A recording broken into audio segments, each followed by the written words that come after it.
FTP நேயர்களுக்கு வணக்கம். இன்று நம்முடன் ஐயா ரவீந்திரன் விவசாயம் இணைந்திருக்கார். வணக்கம் சார். வணக்கம் சார். ஒரு விஷயம் ஒத்திரா தீரணும். நான் இது 2 ஆண்டுகளில் பல விவாதங்கள் என்ன ஆர்கியூ பண்ணியிருக்கேன் சீமானை பற்றி. ஆனால் நிஜமாலே இந்த லாஸ்ட் ஒரு 2 வீக்ஸ் இந்த கரூர் ஸ்டாம்பீட் விஷயத்தில் நடந்ததுல விஜய் நடந்து கொண்ட விதம் எல்லாம் பார்க்கும்போது சீமான் உண்மையிலே கிரேட் தான். நீங்கள் சொன்ன ஒரு பாயிண்ட், விஜய் சீமான் கம்பேரிசனில் சீமான் ஏறுவார்னு, அது நிஜமாலே உண்மைதான். அது ஏன்னா சீமான் ஒரு லீடராக ப்ராப்பராக நடந்துக்கிறாரு, ஒரு ரொம்ப நுவான்ஸ்டாக போயிட்டுருக்காரு, நேர்மையாக இருந்து அந்த பாதிக்கப்பட்டவங்களோட இருந்து ஸ்ட்ராங்காக இருக்காரு. இப்போ விஜய் பாஜகவுடன் கூட்டணி போவார், பாஜக இன்க்ளூசிவ் கூட்டணி போவார்னு தெரிஞ்சோடனே பல நடுநிலையாளர்களே சீமானை பாராட்டுறாங்க. என்ன ஆனாலும் காலத்தில் இது போல்டாக நின்று இருக்காரு. ஆனால் இவர் ஒரு சின்ன கேஸ் போட்டதுக்கே அங்கே பாஜக கிட்ட உதவிக்கு போய் நிற்கிறாரு. அப்போ உண்மையாக சீமான் துணிச்சலை பாராட்டணும் அப்படின்ற சொல்லியிருக்காரு. ஸோ அப்படிப்பட்ட சீமானுக்கு ஒருவேளை இந்த அதிமுக பாஜக தவிக அணி அமைஞ்சு மற்றொரு புறம் திமுக பெரிய அணி நிற்கும் போது ஒரு போலரைஸ்ட் எலெக்ஷன்ல என்ன மாதிரி வாய்ப்புகள் இருக்கு? எப்படி மேல வர முடியும்? போலரைஸ்ட் ஆகாது. விஜய் மேல பற்றுதல் கொண்ட வன்னியர் ரசிகர்களும் வெள்ளாள கவுண்டர் ரசிகர்களும் என்ன எடப்பாடி தலைமைக்கு போடுவாங்களே தவிர பறையர், செங்குந்தர், உடையார், பிராமணர், அகமுடையார், நாடார், முக்குலத்தோர், கள்ளர், மறவர், அகமுடையார், மற்ற ஜாதி ரசிகர்கள் யாருமே எடப்பாடியை ஏற்றுக்கிட மாட்டாங்க. விஜய்க்கு நிலைப்பாடும் சந்தர்ப்பவாதம், அரசியல் வியாபாரம், பச்சோந்தித்தனன்னு சீமான் அடியில விஜய்க்கு இமேஜியை சுருண்டு விழுந்துரும். தன் கையில வராத ஓட்டை இன்னொருத்தர் டிரான்ஸ்பர் பண்ண முடியாது. இந்த வன்னியர் ஓட்டு, வெள்ளாள கவுண்டர் ஓட்டுன்னு சொல்லும் போது விஜய் ஆதரிக்கலன்னாலும் அந்த ரசிகன் எடப்பாடியே ஏத்துக்குவான். எங்களுக்கு எடப்பாடி பிடிக்குன்னு சொல்ல வெள்ளாள கவுண்டர் பொம்பளைங்கள்லாம் சொல்றாங்கல்ல, விஜய் ஆதரவாளர்னு சொல்றாங்கல்ல, அது ஜாதி அங்க ஒரு பெரிய ஃபேக்டரா இருக்குது. ஏன்னா இது நான் தெள்ள தெளிவாகவே சிவாஜி மன்றத்துல நேரடியா பார்த்தவன். அந்த அடிப்படையில தான் அது போகும். ரசிகங்கிறவன் சினிமா ரசிகருக்கு மட்டும் வெறியா இருக்க மாட்டான், ஜாதி வெறியிலே இருப்பான், மத வெறியிலே இருப்பான், மொழி வெறியிலே இருப்பான், எல்லாத்துக்கும் ஃபெனட்டிக்கா இருப்பான். சினிமா ரசிகனுக்கு மட்டும் ஃபெனட்டிக்கா இருக்க மாட்டான். ஜாதி, மதம், மொழி எல்லாத்துக்குமே அவன் ஃபெனட்டிக் அப்ரோச் அவன்கிட்ட இருக்கும். ஸோ ஒரு பெனட்டிசம் தாண்டி இன்னொரு பெனட்டிசம் அவனுக்குள்ள வரும்போது அவன் நம்ம ஏன் எடப்பாடி பழனிசாமிக்கு ஓட்டு போட்டு கவுண்டர் ஆதிக்கமும் அந்நியர் ஆதிக்கம் வர்றதுக்குமா நம்ம போடணும்னு இவன்கிட்ட சீமான்கிட்ட உள்ள விஜய்கிட்ட உள்ள பறையர் அருந்ததி ரசிகர்கள் தெளிவா நினைப்பாங்க, போயர் ஓட்ட ரசிகர்கள் தெளிவா நினைப்பாங்க. ஸோ கையில வராத ஓட்டை ஒருத்தர் டிரான்ஸ்பர் பண்ண முடியாது. விஜய் ஒரு அரசியல் கட்சி ஆயிட்டாருன்னா ஓட்டு போட்டவர்கள்லாம் அந்த கட்சிக்கு தலைவர். இப்போ விஜயகாந்த் 8% எடுத்தாரு, 10% எடுத்தாரு. அவர் ஜெயலலிதாவுக்கு 41 சீட்டு வாங்கி டிரான்ஸ்பர் பண்ணும்போது நம்ம ஓட்டுல ஜெயலலிதா சீஃப் மினிஸ்டர் ஆகிறாங்கிற ஒரு சென்ஸ் ஆஃப் ப்ரைடு அந்த தேமுதிக ஓட்டர்ஸுக்கு வருது. பவன் கல்யாண் 7% எடுத்தவர் நம்ம ஓட்டுல விழுந்து போன நாயுடு சிஎம் வராருன்னு ஒரு சென்ஸ் ஆஃப் ப்ரைடும் எதிர்கட்சி தலைவர் பதவியும் ஒரு துணை முதல்வரும் கிடைக்குது இவங்களுக்கு. பல நிரூபிக்காத விஜயால ஹெட்ரோஜினியஸ் என்டிட்டியான ரசிகர்கள்ல வெள்ளாள கவுண்டர் வன்னியர் ரசிகர்களை தவிர வேற எந்த ஜாதி ரசிகனும் எடப்பாடிக்கு போட மாட்டான். அவன் சீமானுக்கு போடுவான், ஸ்டாலினுக்கு போடலாம். ஓகே, அப்படி இருக்கும்போது சீமான் இப்போ நீங்க 8 to 15 சொல்லிட்டு இருக்கீங்க. அப்போ இந்த விஜய் இப்படி போன சூழல்ல இன்னொரு ஜம்ப் எப்படி பண்ணுவார்? சீமானுக்கு ஜம்பிங் 18% என்டிஏ ஓட்டு தான். என்டிஏ ஈரோடு கிழக்குல அவங்க பலகீனப்பட்டு போனாங்க. சீமானுக்கு வளர்ச்சியே ஆர்கே நகர்ல இந்துத்துவ நோட்டாவுக்கு இழப்பை தமிழ் தேசியம் எழும்பினாலதான். 2.7% வாக்கு தமிழிசை அம்மையார் தலைமையில, அந்த அம்மையாரை குறை சொல்லல, எல்லாரும் சேர்ந்துதான் எடுத்த பாஜக 1% வாக்கு 2016 எடுத்த 1.1 எடுத்த நாம் தமிழரை விட ஆர்கே நகர்ல கீழே போகுது. அந்த இடம் தான் தமிழ் தேசியம் எழும்பி இந்துத்துவா கீழே போன இடம். இந்துத்துவா ஏன் கீழே போச்சுன்னா இந்துத்துவால உள்ளவர்களுக்கு அந்த ஒரு ஒற்றுமை கிடையாது, ஒரு டீம் ஸ்பிரிட் கிடையாது. கடைசியா மொத்தத்துல நோட்டா கீழே கட்சியை கொண்டு போயிட்டாங்க. தமிழிசை மட்டும் நான் சொல்லல, இலகணேசன், கச்சராஜா, பொன்னாரு, வானதி சீனிவாசன் எல்லாரும் சேர்ந்து நோட்டா கீழே கொண்டு போனதுன்னா மோடிக்கு எல்லாமே தெளிவா எழுதிட்டேன். இவங்களோட வண்டவாளங்கள் எல்லாமே மோடிக்கு நான் தெளிவா ரிப்போர்ட் பண்ணிட்டு தான் இருக்கிறேன். இவங்க ஒற்றுமை இல்லாம நோட்டாவுக்கு கீழே போனதுனாலதான் சீமான் எமர்ஜி ஆனாப்ல. அடுத்த சீமானுக்கு எமர்ஜென்சி ஈரோடு கிழக்குல கொடுத்துட்டாங்க. ம். நீங்க விக்கிரவாண்டியில நின்னீங்க. விக்கிரவாண்டி வீதிகள்ல அன்புமணியும் அண்ணாமலையும் ஒரே குட்டையில் உரிய மட்டைகள்னு சொல்லி எடப்பாடியும் அடிச்சு, தற்கொலை எடப்பாடிலாம் அடிச்சு 29% ஓட்டு வாங்கினீங்க. எடப்பாடிய ஊழல்வாதின்னு சொல்லி தான் அண்ணாமலை அதுல எடப்பாடி அடிச்சுதான் எடப்பாடிக்கெல்லாம் vote transferring capacity, seat community capacity கிடையாதுன்னு நிரூபிச்சு அந்த ஓட்டுல எடப்பாடி சொந்தம் கொண்டாடக்கூடாதுன்னு காட்டி தான் 29% வாக்கு எடுத்து காட்டினாரு. சாதனை ஓட்டு. அப்படி சாதனை படைச்ச என்டிஏ ஏன் ஈரோடு கிழக்குல நிக்கல? ஏன் நிக்கல? இங்க வீர வன்னியர்கள் மாதிரி களத்துக்குள்ள இருக்கிறதுக்கு உனக்கு ஆள் இல்லாம போயிடுச்சுல்ல. அப்ப சீமான் நின்னான்ல. இப்படித்தானே ஆர்கே நகர்ல உங்களை வீழ்த்தி தமிழ் தேசியம் எழும்பிச்சு. நீங்களே சரண்டர் ஆயிட்டு போயிட்டீங்களா சீமான் கிட்ட? வானை சீனிவாசன் சரண்டர் ஆயிட்டாரு, அண்ணாமலை சரண்டர் ஆயிட்டாரு, தமிழிசை சரண்டர் ஆயிட்டாரு, பொன்னார் சரண்டர் ஆயிட்டாரு, இவரு நயனார் நாகேந்திர சரண்டர் ஆயிட்டாரு, நம்ம ரெட்டியாரு சீமான விமர்சிப்பாரு ரெட்டியாரு சீனிவாசன் ரெட்டியார் சரண்டர் ஆயிட்டாரு. இன்னும் எத்தனை பேர் இருக்கு சொல்லுங்க. நம்ம கேபினட் மினிஸ்டரா வரணும்னு நம்ம மனப்புறம் ஆசைப்படக்கூடிய தம்பி எல் முருகன் சரண்டர் ஆயிட்டாரு. நீங்க விக்கிரவாண்டில நிற்பீங்க, ஈரோடு கிழக்குல நிற்க மாட்டீங்கன்னா அந்த களத்தை சீமான் கையில கொடுத்துட்டீங்க. பெரியார் மண்ணா பெரியாரே மண்ணான்னு சீமான் தான் திமுக அண்ணா திமுகவுக்கு எதிராக, பெரியாருக்கு எதிராக, திராவிடத்துக்கு களத்தை கேண்டிடேட் போடுறதுக்கு முதுகெலும்பு இல்லாத வானை சீனிவாசன் கூட்டிட்டு போயிட்டாங்க. நான் அண்ணாமலை மட்டும் குறை சொல்லல. ஓகே. அப்போ முழுக்க சுயநலவாதிகளும் சந்தர்ப்பவாதிகளும் ராமதாசன் நம்பி நிற்பீங்க. இங்க ஈரோடு கிழக்குல நிற்க மாட்டீங்க. அந்த 18% ஓட்டுல 4% வன்னியர் ஓட்டு தவிர மீதி 14% ஓட்டு தான் சீமானுக்கு அறுவடை ஓட்டு. இந்த நாடார்கள் ஐயா வைகுண்டர் இதுக்கு போறாரு. இந்த நாடார்கள் மத்தியில கேள்வி வருது.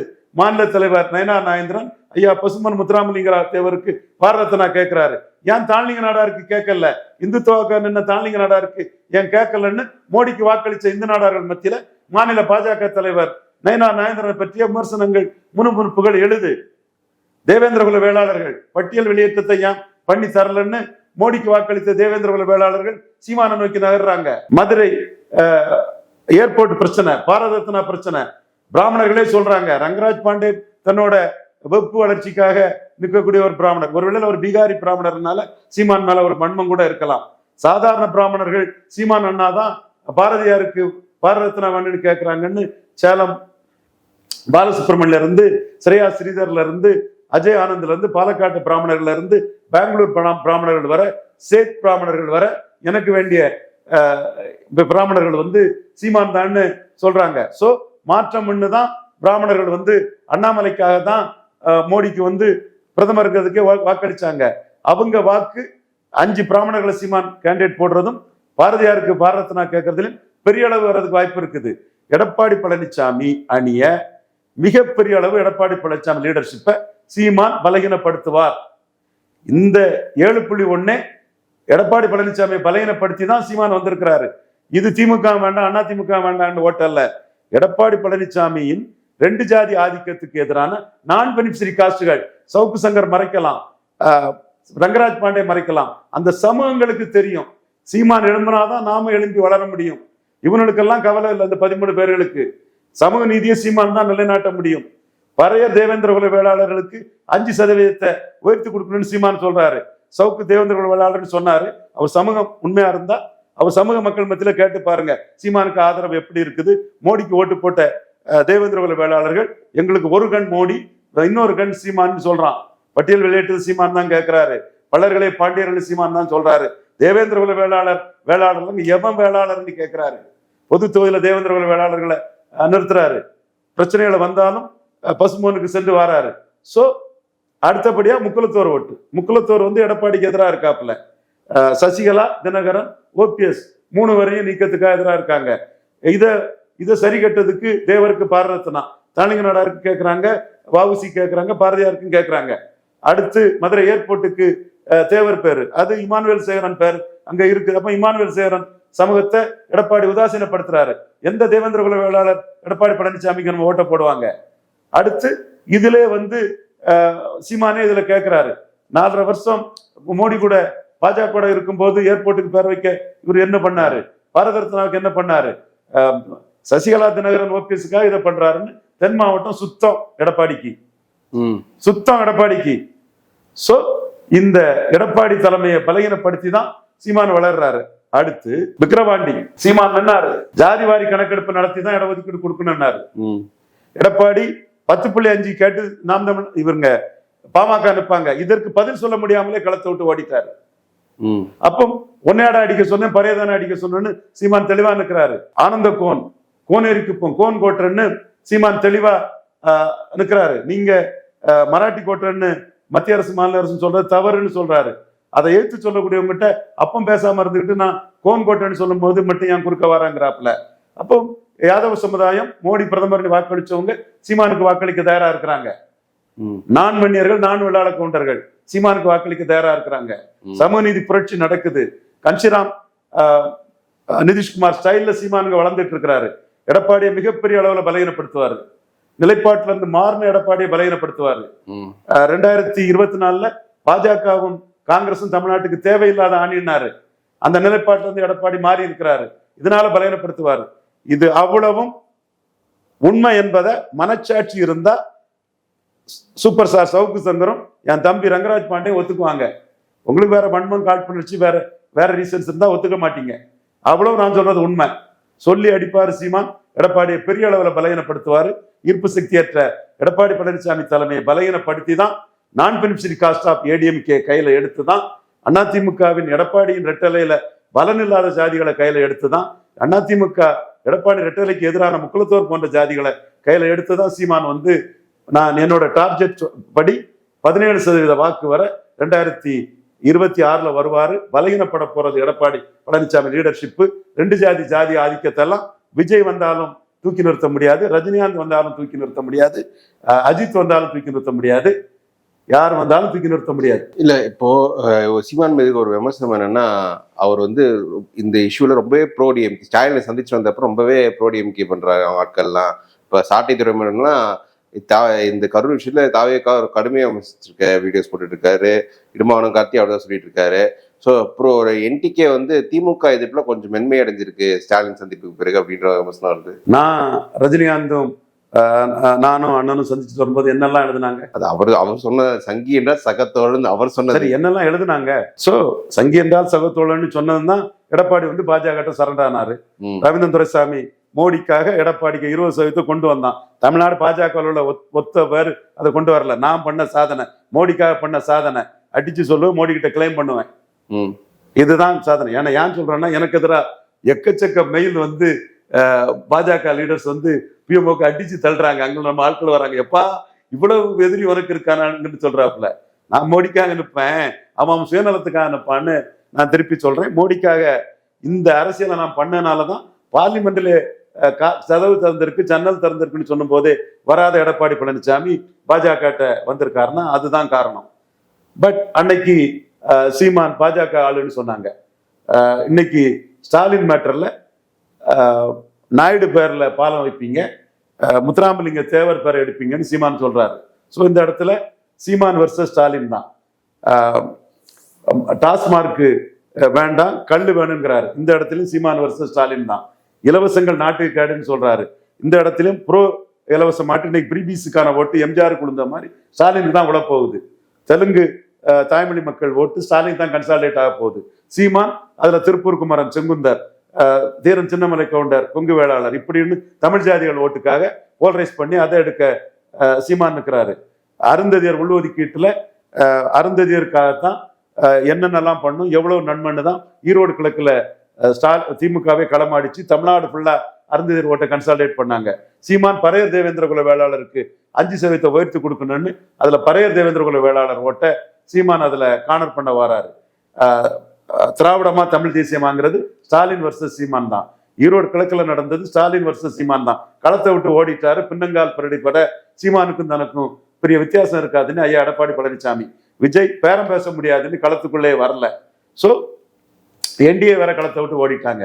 சீமான் சுத்த வீரராக நிற்கிறாரு, எல்லா களத்திலும் நிற்கிறாரு, 214 நிற்கிறாரு. திமுகவும் அண்ணா திமுகவும் காங்கிரஸ் பாஜகவின் ஊதுகுழல்கள், தொங்கு சதைகள், ஒட்டுண்ணிகள் நிற்கிறாரு. இதுல அவரை டிஎம்கே ஏஜென்ட் சொன்னாலும் அவருக்கு பப்ளிசிட்டி தான், பாஜக ஏஜென்ட் சொன்னாலும் பப்ளிசிட்டி தான். இந்த குற்றச்சாட்டுகள் எல்லாம் மீறி தான் எடப்பாடியை 7% பலகீனப்படுத்தியிருக்காரு. மீண்டும் எடப்பாடி தரப்பு வேற வழி இல்லாம சீமான டிஎம்கே ஏஜென்ட்னு சொல்லித்தான் ஆகணும். ஆனா அதற்காக எடப்பாடி வந்தா பறையருக்கு அரசியல் அதிகாரம் வந்துடும் எந்த பறையரும் நினைக்க மாட்டாப்புல. சீமான் எழும்பனாதான் பறையருக்கு எழுச்சி வரும்னு தான் பறையர் நினைப்பாங்க. எடப்பாடியால தங்களுக்கு எந்த லாபமும் இல்லை நினைக்கக்கூடிய செங்குந்தர்கள் சீமான் பக்கம் தான் வருவாங்க. முக்குலத்தோர் ஸ்டாலினை ஏற்றுக்கொள்ளக்கூட முடியாத முக்குலத்தோர்கள் எடப்பாடிக்கு எதிராக சீமானுக்கு வர வாய்ப்பு இருக்குது. மோடிக்கு வாக்களிச்ச இந்து நாடார்கள் இதனால ஒன்றும் கவலைப்பட போறதில்ல. டாப் ஆஃப் தி ஆல் ஸ்டாலினுக்கு எதிர்ப்பு இல்லை. 45% ஓட்டு தாண்டுவாருங்கத 48% ஓட்டு வருவாருன்னு மக்களவையில் சொன்னேன். இப்ப சட்டமன்றத்தில் 45% ஓட்டு தாண்டுவாருன்னு நானே பிஎம்ஓக்கு ரிப்போர்ட் கொடுத்துருக்கேன். மோடி, அமித்ஷா, நட்டா, சந்தோஷ் எல்லாத்துக்குமே நானே ரிப்போர்ட் கொடுத்துருக்கேன். கலைஞருக்கு இருக்கிற மாதிரி மோடிக்கான கலைஞருக்கு இருந்த மாதிரி ஸ்டாலினுக்கான எதிர்ப்பு இல்லை. ஸோ ஸ்டாலின் எதிர்ப்புங்கிறதெல்லாம் இத்து போன, செத்து போன, நீர்த்து போன ஒரு வாதம். ஸ்டாலின் வெர்சஸ் சீமானுங்கிறதுல சீமான் வீரப்பன் கொள்ளக்காரம்னா கருணாநிதிக்கும் ஜெயலலிதாவுக்கும் என்ன பேருன்னு வீரப்பன் நினைவிடத்துல போய் அஞ்சலி செலுத்தி ஆட்சிக்கு வந்ததும் வீரப்பனுக்கு மணிமண்டபம் கட்டுவோன்னு சொல்லுவாரு. வீரப்பனை ஜெயலலிதா சுட்டது சாதனைன்னு ரங்கராஜ் பாண்டே எடப்பாடிக்கு ஆதரவா எழுதிடுவாரா? அன்னைக்கு எழுதிடுவாரா? முடியுமா? அப்ப சீமான் எடுத்திருக்க இஷ்யூ வீரப்பன், தீரன் சின்னமலை கவுண்டர், வேலுப்பிள்ளை பிரபாகரன், சீமான் எளிய மக்களின் தலைவராக இருந்து மேல வந்தவங்க. சீமான் எடுத்திருக்க இஷ்யூ பாசிட்டிவ் இஷ்யூல சீமான் நிற்கிறாரு. தமிழ் தேசியத்தின் வளர்ச்சிக்காக நிற்கிறாரு. பறையர் தேவேந்திர குல வேளாளருக்காக நிற்கிறாரு. வண்ணார் நாவிதர் பேரர்களுக்காக நிற்கிறாரு. ரெட்டலைக்கு ஓட்டு போட்ட இந்த சமூகங்கள்லாம் எடப்பாடியோட 2 ஜாதி கட்சியால நமக்கு பலன் இல்லைன்னு சீமான் பக்கம் தளர்றாங்க. மிகப்பெரிய சமூக நீதி புரட்சியை பண்றாரு. சமூக நீதினா என்னன்னு தெரிஞ்ச சவுக்கு சங்கர் மறைக்கலாம். பீகாரி ரங்கராஜ் பாண்டேக்கு இதெல்லாம் எதுவுமே தெரியாது. தெரிஞ்சாலும் இது அவருக்கு சப்ஜெக்ட் கிடையாது. அவர் இதை மறைக்கத்தான் செய்வாரு. உண்மை நிலைமை ஒரு சமூக நீதி புரட்சியா தமிழ்நாட்டின் கன்ஸ்ரீராம் ஆட்டு பசியப்ப ஜாதிகளின் தலைவனாட்டு சீமான் பெரிய வளர்ச்சியை 2026 பெறுவாரு. சமூக நீதி வரலாற்றுல மிகப்பெரிய புரட்சியா இருக்கும். தாழ கிடப்பாரை தற்காப்பதே தர்மம்னு ஐயா வைகுண்டர் முடிசூடினால இல்லையோ அவர் பேரை நான் முடிசூடுவேன்னுக்கிறது. பாஜக மோடிக்கு ஓட்டு போட்ட வாக்களிச்ச இந்து நாடார்கள்லாம் எடப்பாடிக்கு நம்ம வாக்களிக்க வேண்டியதில்லை, சீமானுக்கு வாக்களிக்குங்கிற எண்ண ஓட்டத்தை அவங்களுக்கு ஏற்படுத்திச்சு.